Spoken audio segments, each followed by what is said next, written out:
3 astuces pour mieux vivre le confinement lorsqu'on a un TDAH. Bonjour et bienvenue dans cette nouvelle vidéo. Alors il y a quelques mois, lors du premier confinement, je vous avais sorti une vidéo dans laquelle je vous donnais 3 astuces pour mieux vivre ce confinement en ayant un TDAH. Et malheureusement, actuellement, nous sommes de nouveau en confinement.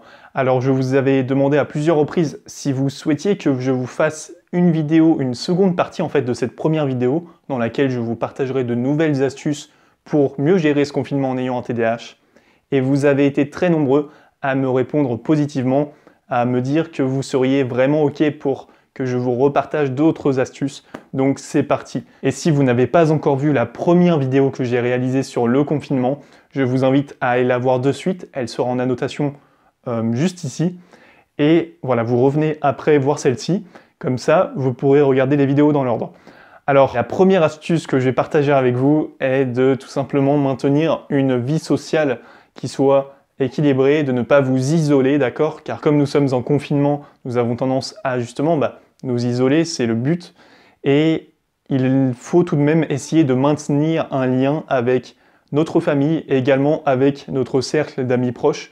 Il me semble vraiment essentiel de garder ces éléments. Donc comment faire? Eh bien personnellement, ce que je fais, c'est que toutes les semaines, j'essaye, pour ce qui est de mes amis, de faire un appel. Donc ça va être un appel Skype par exemple, ou un appel avec Zoom, dans lequel je vais tout simplement pouvoir voir mes amis, pouvoir discuter avec eux et surtout voir leur visage, d'accord? C'est très important, donc je vous invite à faire ça. Pas seulement un appel téléphonique, mais également un appel où vous allez voir la personne, vous allez pouvoir partager plus d'émotions avec elle, d'accord? Et je pense que c'est réellement important, que c'est essentiel de garder ce lien avec ses amis pendant ce confinement. Et je vous invite également donc à rester proche de votre famille. Même si vous êtes éloigné de vos grands-parents par exemple, ou de un de vos deux parents, je vous invite tout de même à justement garder ce lien, donc en faisant des appels vidéo, tout comme pour vos amis, mais cette fois-ci avec votre famille. Vous habitez peut-être avec un membre de votre famille, que ce soit encore votre père ou votre mère, les deux, vos sœurs, vos frères, ou avec votre copine, votre amie, votre femme. Et si c'est le cas, c'est super, car je vous invite donc à continuer de parler avec eux, à ne pas hésiter à leur partager réellement ce que vous ressentez, quels sont vos sentiments en fait face à cette situation. Et ça va vraiment vous aider à justement extérioriser, ne pas intérioriser et garder ça pour vous, car ça ne va produire que de l'anxiété, que du stress. Et déjà que le contexte est anxiogène, si vous commencez à intérioriser et à ne plus parler, que ce soit avec votre famille, avec vos amis, etc., vous allez tomber dans une sorte de solitude profonde. Et donc voilà, gardez bien ce lien avec votre famille, c'est essentiel. Ensuite, la deuxième astuce que je souhaite vous partager pour mieux vivre ce confinement en ayant un TDAH, c'est de maintenir une activité sportive régulière, donc chaque jour. Pourquoi? Eh bien tout simplement pour plusieurs raisons. Premièrement, vous êtes enfermé toute la journée chez vous, que ce soit en maison, en appart, et donc le fait de faire du sport, donc je vous invite à sortir à l'extérieur, d'accord, pour faire ce sport.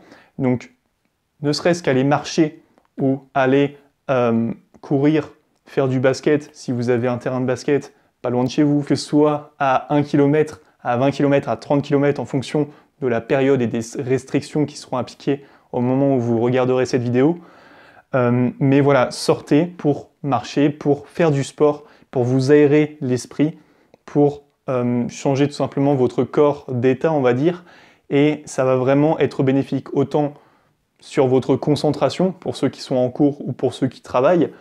Et voilà, donc je vous invite vraiment à faire ça. Maintenez une sortie chaque jour. Personnellement, c'est ce que je fais. J'essaye de faire au moins 1 à 2 marches d'une quinzaine de minutes autour de chez moi. Ça me permet de m'aérer, de réfléchir, de penser à autre chose. D'accord? Je vous invite à laisser votre portable chez vous et vraiment à juste marcher, vous aérer l'esprit. Moi, personnellement, ça me permet vraiment de revenir et de me concentrer davantage et d'être beaucoup plus productif, que ce soit sur mes cours ou sur l'activité, l'éveil du TDAH que j'ai à côté, d'accord? Donc voilà, faites ça. Et la troisième et dernière astuce que je souhaite vous partager pour mieux vivre ce confinement en ayant un TDAH, c'est de privilégier en fait les activités qui vous procurent le plus de plaisir pour la fin d'après-midi, voire la soirée en fait. Tout simplement parce que j'ai remarqué que moi, j'avais tendance, quand la fatigue arrivait, quand l'énergie commençait à baisser, eh bien j'avais tendance à justement me sentir beaucoup moins bien, beaucoup moins motivé également. Et c'est dans ces périodes où on est en baisse d'énergie que cette période anxiogène dans laquelle nous vivons actuellement va influencer vraiment notre morale. Et donc voilà, je vous invite à privilégier toutes les activités qui vous procurent du plaisir au soir, en fait, dans la soirée. Comme ça, vous allez essayer de contrebalancer un petit peu le manque d'énergie, la baisse de motivation et ces pensées négatives, d'accord? Personnellement, c'est ce que je fais. Toutes les activités qui me procurent vraiment plus de plaisir, que j'adore faire, eh bien, je vais les faire le soir. Et au contraire, les activités qui ne me procurent quasiment pas ou très peu de plaisir, eh bien, je vais les faire le matin pendant que je suis le plus motivé, pendant que j'ai le plus d'énergie à disposition pour les faire, d'accord? Donc voilà, je vous invite à faire ça. Et un dernier point que je souhaite aborder avec vous avant que vous ne quittiez cette vidéo est la routine. J'en parlais dans la première vidéo dans laquelle je parlais du confinement, d'accord? Je vous expliquais à quel point la routine, le fait d'avoir un cadre est important, est essentiel pour bien gérer ce confinement. Et justement, je vous propose d'accéder à ma propre routine, la routine que j'utilise chaque jour en tant qu'étudiant et que jeune entrepreneur ayant un TDAH. Donc si vous souhaitez vous la procurer, eh bien n'hésitez pas à aller voir dans la description. Il y a un lien qui va vous mener vers celle-ci et vous pourrez voir en détail chaque chose que je fais dans ma journée et également vous en inspirer, d'accord? Donc foncez voir dans la description.